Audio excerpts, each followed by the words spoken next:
we have now reached day 2 of the trial for Julius Williamson Jr. He is the man charged in connection to the shooting death of 18-year-old Alfred Hale near the RTA hub in April of last year. In 3 testimonies on day 1, we heard from a coroner who performed the autopsy on Hale, Hale's grandmother, and a witness who is believed to have been there when the shooting happened. 2 News reporter Julian Jackson joins us live now from outside of the Montgomery County Court building. Julian, what can you tell us?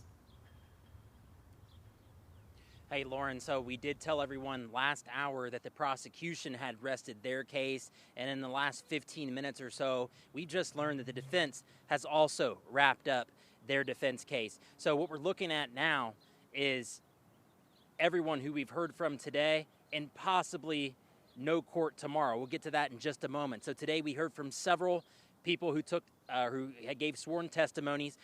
Many of those were officers and law enforcement officers who responded to the shooting on the day that it happened. We also heard from a woman who tried to render aid in calling 911 when Hale fell into the convenience store. So right now what it seems is that the prosecution is trying to lay out a timeline over what happened and what led police to Williamson being the suspect in the first place. Let's go ahead and take a look at some new video that we have here at 6 o'clock. We do want to warn you that some of it could be disturbing, as there is some violence that is in this. So the video from the prosecutors trying to show that the defendant, Julius Williamson Jr., is in fact guilty. A former Dayton police sergeant says when he made it to the store where Alfred Hale was shot, there were no casings that were found. An evidence technician says when he collected a gun believed to be Williamson's at Levitt Pavilion, it was jammed, a casing blocking any additional rounds that may have fired. Now, Julius Williamson turned himself in 3 days after the shooting happened. In an initial interview, Julius Williamson told a detective he ran because he was in shock and disbelief that the gun went off. Now, during homicide detective David House's testimony, he describes what led them to Williamson from the very start. He's then tracked running past the convention center, continuing southbound on Main. He's picked up from video from the City Day Community School. And at one point, he ducks off of the street itself and around the building.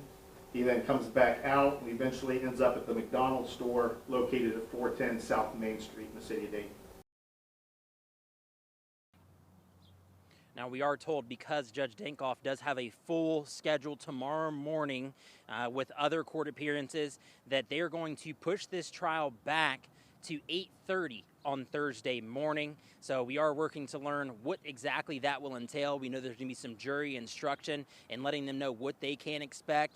Right now, we're expecting to hear closing arguments and get one day closer to a verdict. For now, you can continue to follow us live on air and through the 2 News app with any new developments, and we'll be back with more when that information becomes available. Live in Dayton, Julian Jackson, 2 News.